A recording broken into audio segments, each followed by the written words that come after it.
que ele pode te ensinar, você não aprende no banco de escola. Então eu valorizo a história.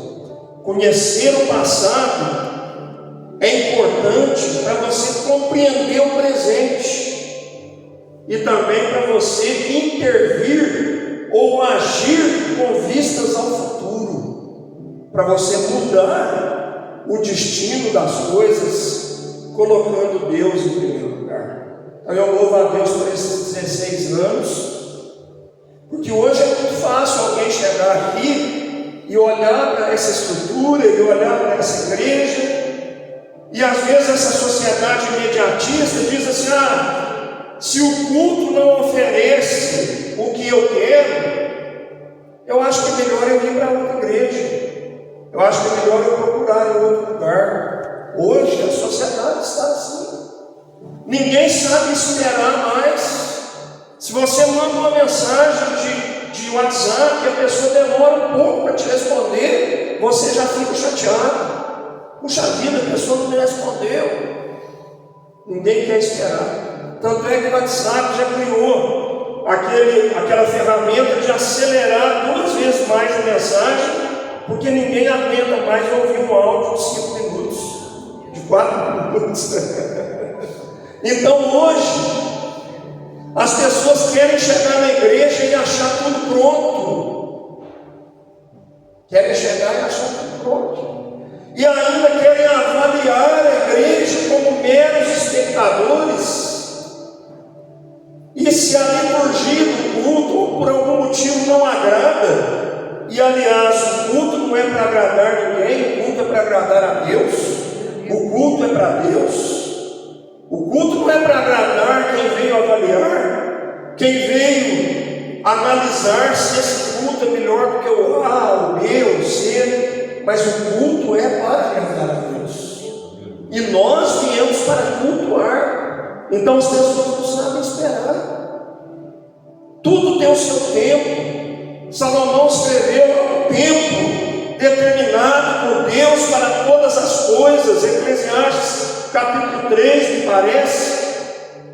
Ao tempo de nascer, ao tempo de morrer, ao tempo de ajuntar pedras, ao tempo de espalhar pedras, ao tempo de chorar, ao tempo de rir, ao tempo de rasgar, ao tempo de costurar, ao tempo da igreja passar momentos difíceis, ao tempo da igreja passar momentos delicados. Mas certa vez ouvi uma frase que marcou muito a minha vida, quando alguém disse assim: a igreja nunca estará morta, porque quem é o cabeça da igreja é Cristo. A igreja pode até adormecer, a igreja pode até estar dormente, mas morta jamais estará, porque ela está ligada no cabeça, que é Cristo Jesus, nosso Senhor. Então tudo tem um tempo, gente.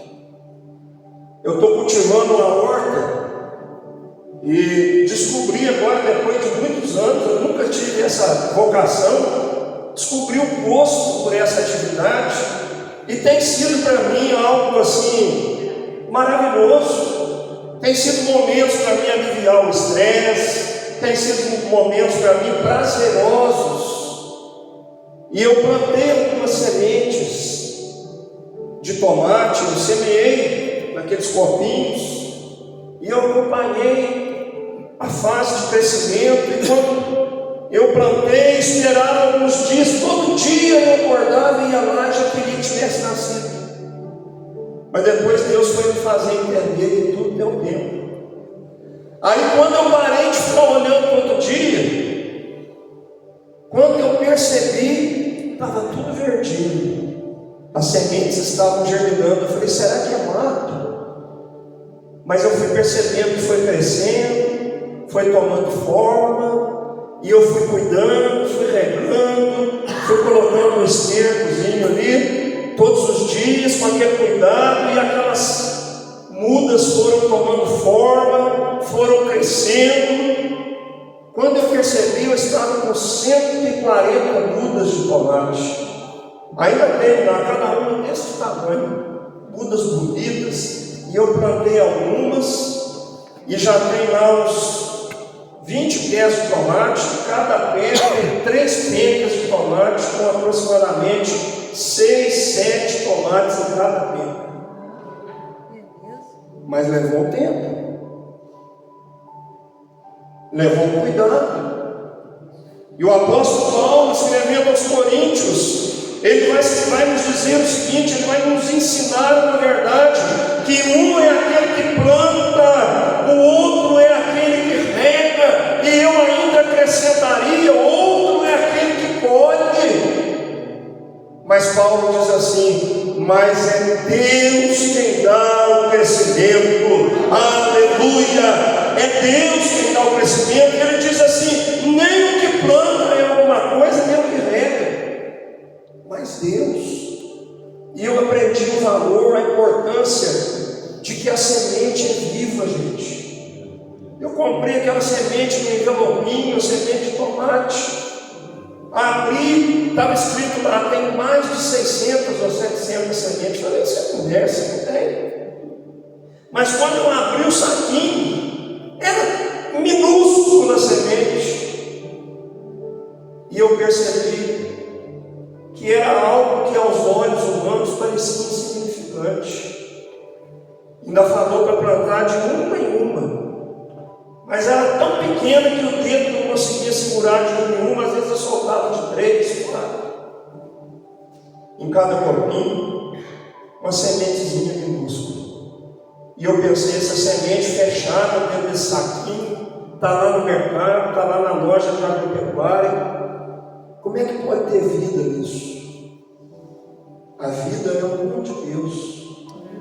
A vida vem de Deus. É um mistério de Deus. Eu gosto muito quando a Bíblia vai descrever a criação, que Deus, num diálogo com a Trindade, ele diz: façamos o homem conforme a nossa imagem, a nossa semelhança. E diz a Bíblia que ele tomou do pó da terra, formou o homem, mas até então o homem era um ser inanimado. Era um boneco, não tinha vida. Oh, aleluia. Mas a Bíblia vai dizer que o Espírito de Deus soprou sobre o homem, e a palavra que está na Bíblia hebraica para o sopro de Deus é ruá, o sopro do Espírito. E quando o sopro do Espírito entra nas narinas do homem, eu gosto de dizer que Deus soprou a centelha da vida. Oh, aleluia! Gente, é como se você tiver um líquido inflamável e você joga uma pequena centelha naquele líquido, o fogo se acende. Deus soprou uma partícula da centelha divina. Glória a Deus. E a Bíblia diz que o homem se fez alma vivente. Oh, coisa maravilhosa. Abra sua Bíblia comigo, eu quero meditar com você. Louvado seja Deus. Carta aos Efésios, capítulo 4, versículo 16. Se puder colocar para nós na NVT. E eu tenho recomendado muito essa versão da Bíblia, principalmente para você que é leitor novo da Bíblia, que está começando a estudar a Bíblia. A nova versão transformadora, ela facilita muito a sua compreensão. Se você não tem ainda essa versão, procure adquiri-la, porque é uma linguagem atualizada, é uma linguagem que não compromete a originalidade do texto e facilita muito o seu entendimento. Eu vou ler Efésios 4, versículo 16. Louvado seja Deus. Menos de R$40 na internet. É uma Bíblia extremamente simples, muito barata, né? Hoje acho que já tem até dela de estudo, mas você vai encontrar muito dela sem ser de estudo, apenas com o texto. Está lá, 4,16, pode colocar o 15. 15, diz assim, podemos ler? Podem ficar sentados mesmo. Em vez disso, falaremos a verdade em amor, tornando-nos em todos os aspectos cada vez mais parecidos com Cristo, que é a cabeça. Ele faz que todo o corpo se encaixe perfeitamente, e cada parte, ao cumprir sua função específica, ajuda as demais a crescer, para que todo o corpo se desenvolva e seja saudável em amor. Louvado seja Deus. Então, como eu estava dizendo, tudo que é vivo, gente, carrega em si um mistério de Deus. A semente. A semente você pode guardar ela de um ano para o outro. Eu tenho uma semente de quiabo que eu guardei de 2 anos, aquela quiabo seco, estocado. E esse ano eu plantei aquelas mesmas sementes. E eu tinha lá uns 6 ou 7 pés de quiabo, aproximadamente, acho que uns 7 pés. E se eu falar para você, você não acredita, eu colhi daqueles 7 ou 8 pés de quiabo, aproximadamente uns 40 quilos de quiabo. Era uma coisa fora do comum. Baldes e baldes de quiabo, quanto mais a gente colhia, mais a gente produzia. E agora, por fim, já está com uns 4 metros de altura, ainda está produzindo. Eu cortei, continuo produzindo, está lá, não tem nem coragem de arrancar a planta, uma semente que estava guardada há 2 anos. É um mistério da vida. A vida vem de Deus. Só Deus pode dar a vida. Só Deus pode dar a vida, e a vida com abundância. E esse mistério está em nós. E tudo que é vivo tem que crescer. Tudo que é vivo tem que se desenvolver. Só que tem um tempo. Não é no tempo que nós queremos. Não é no tempo que essa sociedade imediatista quer chegar numa igreja, quer achar uma igreja pronta, quer achar uma igreja lotada, quer achar uma igreja cheia de talentos. Não. Eu vou te contar uma ilustração breve. Alguém chegou numa loja imaginária, que era a loja do céu, na loja de Deus. E ele chegou, o anjo veio atender, e ele pediu para o anjo: eu quero um pouco de amor, eu quero um pouco de paz, eu quero alegria, eu quero prosperidade, eu quero felicidade. E foi fazendo um pedido. E o anjo falou: o senhor aguarda um pouquinho no balcão que eu vou buscar. E ele ficou esperando, imaginando que o anjo ia vir com aquelas caixas enormes e encher o balcão de coisas. E o anjo veio com uma caixinha desse tamanhozinho. E a pessoa falou: mas só isso? Eu imaginei que você ia vir com uma caixa grande, de felicidade, de amor, de paz, de prosperidade. O anjo falou: não. Aqui na loja do céu, nós só fornecemos sementes. Se você quer, você tem que levar sementes e plantar. Plantar amor, plantar paz, plantar tudo que você quer, para que depois você possa comer. Aleluia. Mas a sociedade de hoje não entende dessa forma. Então, eu quero falar para vocês sobre algumas lições importantes em relação ao crescimento. E nós estamos falando que o que é vivo cresce. E se não cresce, é porque tem anomalia. Ou se incha, porque o inchaço não é crescimento, é uma anomalia. É um organismo que não está saudável. Meu Deus. É um inchaço. Algumas igrejas hoje não estão grandes, elas estão inchadas. Elas estão cheias de pessoas vazias, que não estão alicerçadas numa teologia equilibrada, que não estão alicerçadas na teologia de Cristo e dos apóstolos. É verdade, Senhor. Porque o pastor Gilberto já falou um pouco da nossa história. E a teologia de Wesley é uma das mais aceitas em todas as denominações do mundo, porque ela é equilibrada sobre 4 principais pilares. A teologia de Wesley ela está alicerçada sobre as Escrituras, sobre a razão, sobre a experiência e sobre a tradição. Ela se equilibra em 4 pilares. Ela não está baseada somente na experiência, no oba-oba, daqueles que dizem que têm muita experiência com o Espírito. Não é só na experiência. Ela não está baseada só na razão, que você tem que ter uma explicação lógica para todas as coisas, mas a razão também faz parte. Mas ela se alicerça também nas Escrituras e na tradição que é transmitida desde a igreja primitiva até os dias de hoje. Então, lições sobre crescimento. Primeira lição é: o crescimento vem de Deus e é para Deus. O crescimento, ele se dará de dentro para fora e não de fora para dentro. Algumas igrejas hoje estão tendo um crescimento que vem de fora para dentro. Nós estamos vivendo hoje uma cultura chamada cultura templária, uma cultura, talvez uma herança que nós temos de 1000 e tantos anos de catolicismo, de uma valorização de uma vida cristã dentro do templo.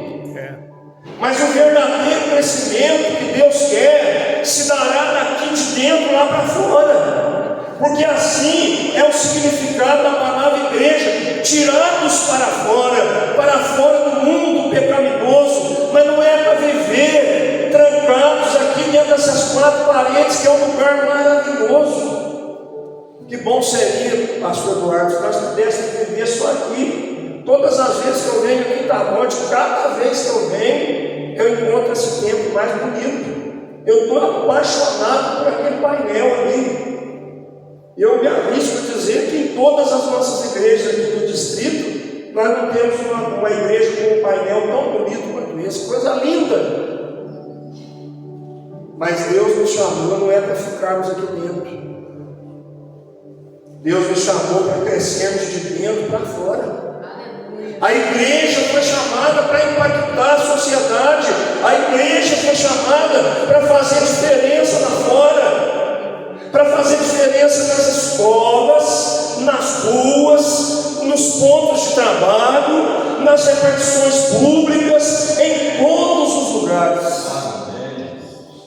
Nós não fomos chamados para viver uma cultura templária. E dentro disso, eu estou dizendo para vocês um autor muito conhecido chamado E.M. Bounds. Ele vai dizer que Deus não unge métodos, mas Deus unge pessoas. Aleluia. A nossa igreja passou por uma transição nos últimos anos, é bem verdade. Nós transicionamos, mudamos para um modelo de igreja celular, de igreja em células. Hoje nós temos os G-Celos, que já está em andamento aqui em Canhandu, que são os pequenos grupos familiares. Nós temos também a igreja multigeracional, que está sendo implantada aos poucos, que é a igreja da criança, a igreja kids, a igreja do adulto e assim por diante. Mas isso são métodos. Não é a única maneira de ser igreja. Não é a única maneira de ser bem sucedido como igreja. Deus não unge esses métodos. Deus unge vocês, que são os verdadeiros instrumentos de Deus para promover a mudança na mentalidade das pessoas de Tamonte. O Wesley viveu na Inglaterra, nasceu em 1703, morreu em 1791. E uma irmã de São Lourenço, cunhada do pastor Camilo, esteve visitando a Inglaterra, visitou a antiga casa de Wesley. Hoje lá é um pequeno museu, e na rua onde está a casa, existem alguns moradores mais velhos, e não tem tantas gerações assim, porque Wesley morreu tem 250 anos. Algo aproximadamente em torno disso. Então, talvez aí 3 gerações, quando muito 4 gerações. E ela disse que as pessoas que moram na rua, elas observam assim: olha, moça, aqui nessa casa morou um homem, viveu um homem, que quando ele passava pela rua, os velhos se levantavam, os velhos tiravam o chapéu, os jovens faziam reverência, porque reconheciam que ele carregava na sua vida o peso da glória de Deus. Aleluia! Por isso que eu estou dizendo de valorizar a história. Aquele homem começou a pregar o Evangelho numa nação decaída, mergulhada no alcoolismo, na prostituição. Ele começou a pregar em frente às tabernas, em frente às minas de carvão, onde as pessoas trabalhavam como escravos. E ele revolucionou a nação inteira. Não foi o método que ele usou, foi a unção de Deus que estava sobre a vida dele. Então o crescimento vem de Deus. Segunda lição: o crescimento só acontece quando o corpo está saudável e ajustado.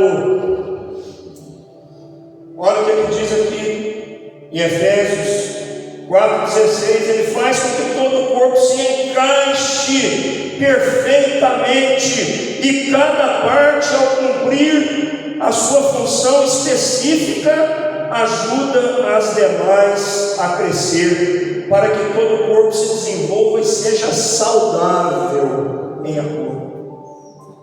A planta da horta, o tomateiro, o pé de abobrinha ou qualquer que seja, ele só vai crescer se ele estiver saudável.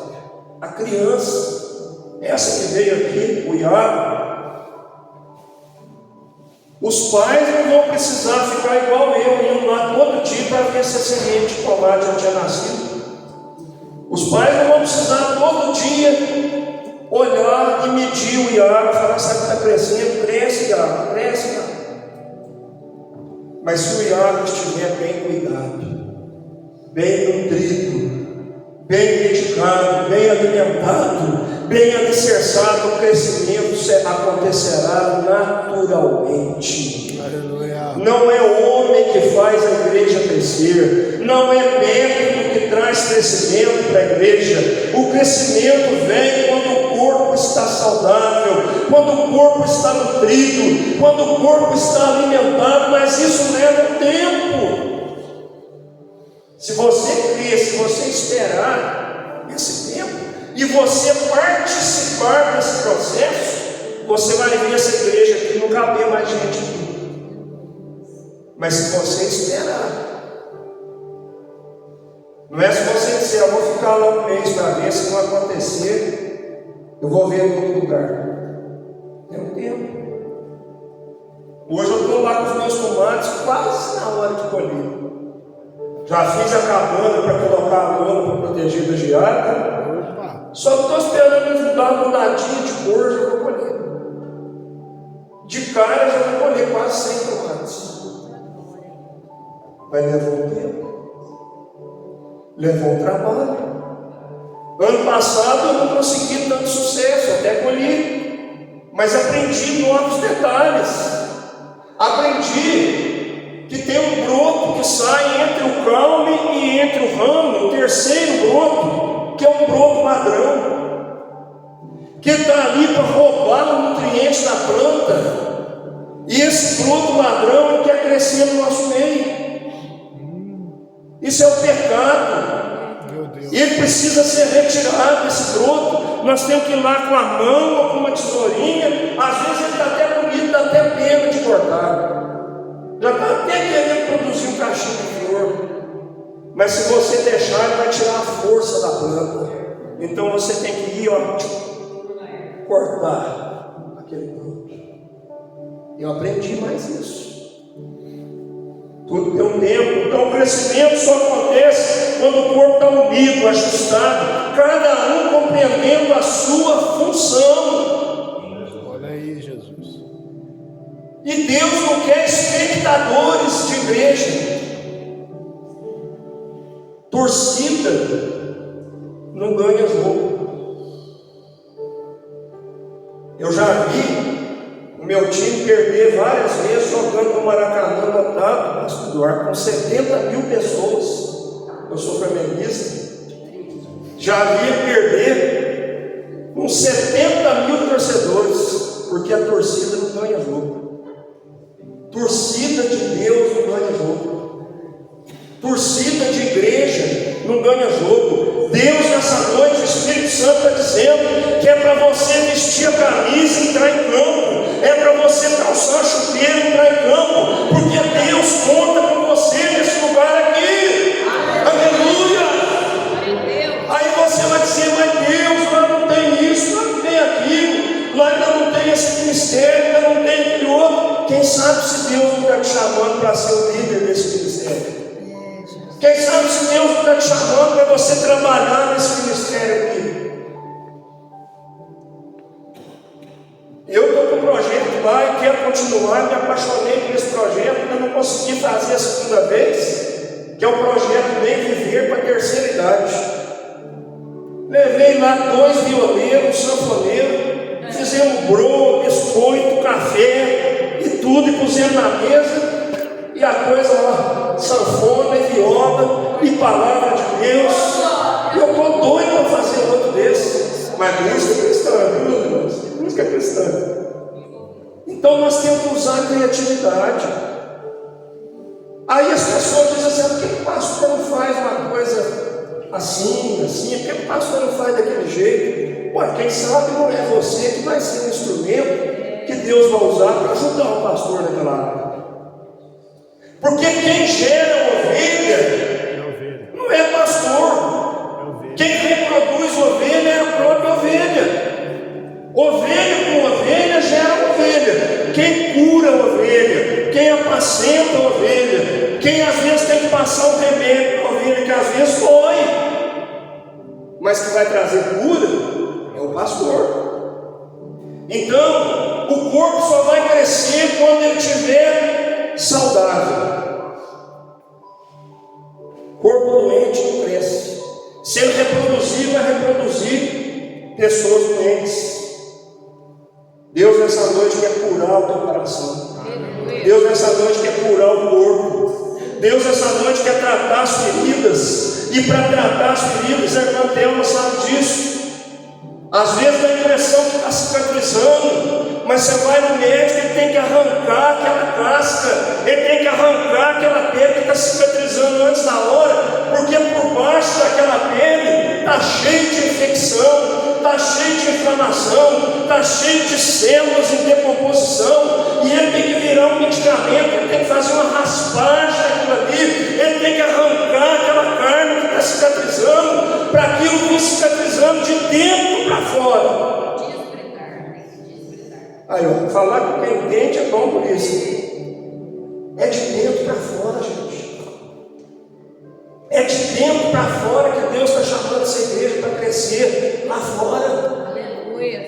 Deus não quer que a gente construa templos maiores. Já fosse o tempo de construir as catedrais. Sabe por quê?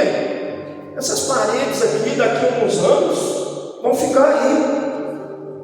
No reinado do anticristo, sei lá o que eles vão usar isso aí, pastor Eduardo. Para que eles vão usar? Mas nós somos chamados hoje para ser igreja nas casas, para ser igreja nas ruas. A pandemia nos ensinou muita coisa. Quando nós tivemos que parar com os nossos cultos, quando os templos tiveram que ser fechados, nos despertou para uma realidade que nós temos que entender que Deus nos chamou para ser igreja no dia a dia. E não é nada novo, que a Bíblia em Atos diz que eles se reuniam, perseveravam todos os dias no partir do pão e nas orações, e caíam na graça do povo, comendo o pão com singeleza de coração, de casa em casa. Não é só no templo. Em Roma, os cristãos, quando foram perseguidos, e foram muitas vezes, e estão lá até hoje, para quem quiser visitar, as catacumbas de Roma. Porque os cristãos tinham que reunir-se nos cemitérios, nos túneis, onde eram sepultadas as pessoas, para não serem pegos e serem presos. A igreja continuou existindo nas catacumbas de Roma. Aleluia! A igreja continuou existindo nas cavernas da terra. A igreja continuou existindo na perseguição, no sofrimento. Aleluia! O Coliseu não parou a igreja, nem mesmo quando os grandes imperadores, os Césares romanos, soltavam os leões para devorarem os cristãos numa arena, para assistirem àquele espetáculo. Mas o sangue daqueles cristãos, quando caía pelo chão, era como semente do Evangelho. Aleluia! Oh!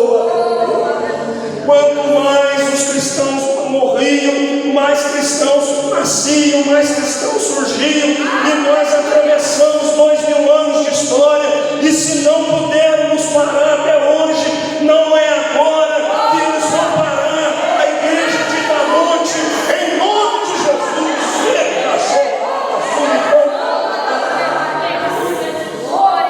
Mas Deus quer contar com você. Aleluia, Jesus. Aleluia. Deus quer contar com você. Não é só o pastor Gilberto, não. É muito mais cômodo para nós dizer assim: pastor Gilberto, cuide disso. Pastor Gilberto, que pregue o Evangelho. Pastor Gilberto, que faça os ministérios funcionarem. Não. Lutero, quando fez a reforma protestante, em 1517, uma das teses que Lutero defendia era o sacerdócio universal de todos os crentes. Cada um de vocês é um sacerdote, cada um de vocês é um ministro, cada um de vocês é uma tocha acesa na sua casa, no hospital que você trabalha, na prefeitura que você trabalha, na empresa, na fábrica, no ônibus, no transporte, aonde você estiver, você é um sacerdote do Deus vivo, para ministrar vida, para ministrar transformação. Enquanto nós não compreendermos isso, gente, e nós estivermos vivendo a cultura do chamado clericalismo, que nós herdamos do catolicismo, porque lá eles pensam que é só o padre que tem que fazer tudo. E nós somos influenciados a querer pensar que o pastor tem que fazer tudo. Não é assim, não? Cada um de nós é um ministro. Terceira lição sobre o crescimento: o crescimento não se limita à quantidade, mas também abrange a qualidade da vida espiritual dos crentes. Eu não avalio uma igreja pela quantidade de pessoas que ela tem. Eu não me iludo com isso, porque tem gente que se ilude, tem gente que se fascina com a aparência. Puxa vida, essa igreja está abençoada, olha só, não está cabendo gente. Eu não me fascino mais com isso. A gente chega a uma certa idade da vida que você não se ilude mais com essas coisas, mas você pensa assim: eu quero conviver com essas pessoas para ver o procedimento delas, porque a Bíblia diz assim: que pelos frutos vocês serão conhecidos. Não é pelos dons que vocês serão conhecidos. Jesus disse: não é aquele que tem mais dons, não é aquele que profetiza mais, não é aquele que revela mais, não é aquele que faz mais milagre. Aliás, ninguém faz milagre, quem faz milagre é só Deus. Você não vai ser conhecido pelos seus dons, não, mas você vai ser conhecido pelos seus frutos. Quando alguém olhar para a tua família, olhar para a tua casa e dizer assim: olha lá, ali vai um homem e uma mulher de Deus. Pode ser simplesinho, pode falar tudo errado, pode não saber nem ler nem escrever, pode não ter aparência, pode não ter formosura, porque Jesus também não tinha. A Bíblia diz que nós, olhando para Ele, não tinha nada nele que nos atraísse fisicamente. E Deus nos chamou nós para deixar uma herança. O Wesley não deixou uma herança para nós, ele deixou um legado. O legado é diferente de herança. Herança são casas, patrimônios, bens. Isso se acaba. Legado é exemplo, é vida com Deus. Aleluia! Eu vou contar uma história, eu não canso de contar, talvez você já ouviu eu contar aqui. A Bíblia diz que no começo do século XX foi uma excursão de estudantes visitar a antiga casinha de John Wesley, numa cidadezinha pequena da Inglaterra chamada Epworth. Cidadezinha talvez um pouco maior que Alagoas. E lá no pequeno museu, os estudantes desceram do ônibus, entraram, viram o quarto, viram o lugar onde ele orava. Existe lá um genuflexório, que é aquele móvel onde os noivos colocam o joelho no dia do casamento. Está lá até hoje, eu nunca fui, mas pessoas que já foram dizem isso. E tem as marcas do joelho de Wesley na madeira. Um homem que foi de tanta oração que aonde ele ajoelhava a madeira afundou e fez um colo, um buraco. Aí a excursão terminou, os jovens entraram dentro do ônibus e o motorista do ônibus percebeu que estava faltando um. Está faltando um, nós não vamos embora enquanto esse mundo chegar. E ele foi lá na casa ver se esse jovem estava lá e encontrou esse jovem com o joelho colocado, aleluia, nas marcas do joelho de Wesley. E ele orava, e ele dizia com as mãos levantadas para o céu: faz de novo, Senhor, faz de novo, Senhor, faz de novo.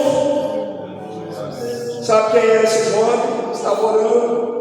Era Billy Graham, um dos maiores evangelistas do nosso tempo. Aleluia. E Deus o levantou com poder e autoridade no século XX e usou para ganhar mais de 500 mil almas para Cristo. O crescimento tem a ver com qualidade também. Eu não me iludo mais com quantidade. Eu não tenho problema nenhum de ficar a vida inteira numa igreja de 30 pessoas. Eu quero 30 pessoas que sejam crentes de verdade. O Wesley vai dizer isso: dá-me 100 homens que não temam outra coisa senão o pecado, e que não creiam em outra coisa que não seja em Deus, e eu transformarei o mundo. Aleluia! E o Wesley transformou o mundo, ele revolucionou o mundo. Dá-me, Jesus podia dizer: dá-me 12 homens só, e eu revolucionarei a história.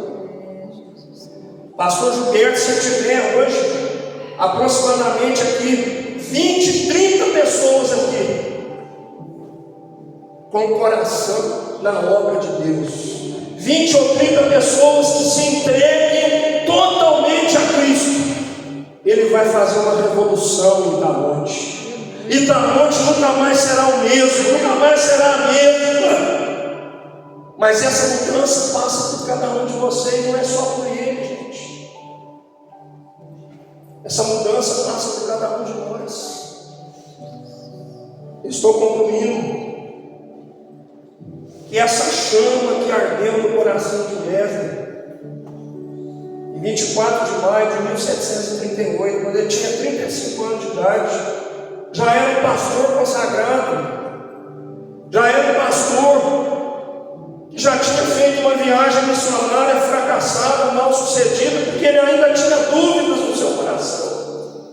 Ele ainda achava que ele ia fazer alguma coisa com a sua sabedoria, com a sua condição. Mas o dia que ele passou em frente a uma igrejinha em Londres, pequenininha, uma igrejinha pequenininha, sem expressão nenhuma, muito menor que essa, e ouviu os hinos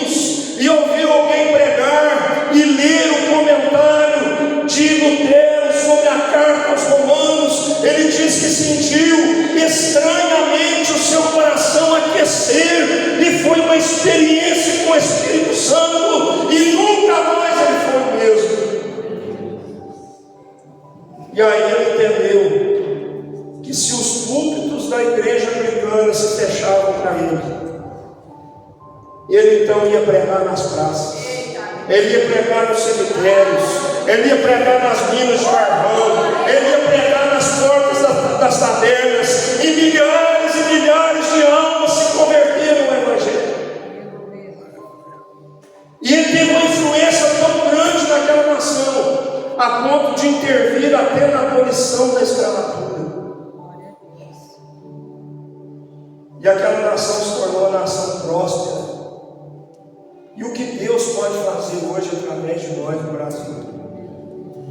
Mas nós só sabemos reclamar, nós só sabemos ficar sentado, falando mal de A, de B, de C, com a nossa expectativa e a nossa esperança, às vezes, nos políticos, e em alguém humano. Mas tem uma canção que nós cantamos que eu gosto muito, que diz assim: os reinos vêm e vão.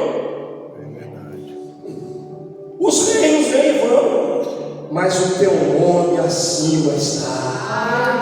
A tua solução não vai vir de reino humano, a tua solução não vai vir de homem, não vai vir dessa terra. A nossa esperança está em Cristo. Coloque-se de pé, vamos orar. Deus quer contar com você para revolucionar a noite. Aleluia. Senhor, mas eu não sei pregar, eu não sei cantar, eu não sei fazer. Você não sabe falar de Cristo? Você não sabe falar do que Ele fez na tua vida? Você não sabe, assim como eu, falar que até os 18 anos eu vivi perdido, sem esperança, sem salvação, nas drogas, no alcoolismo, na prostituição, no pecado, no mundo, nas garras de Satanás. Mas o dia que Ele me tomou pela minha mão, e Ele me disse: eu te esforço, eu te ajudo, eu te ponho de pé. Quando você passar pelas águas, elas não vão te afogar. Quando você passar pelo fogo, a chama não vai arder em ti. Gente, o que mais que você quer? Nós queremos que tenha alguém para fazer por nós.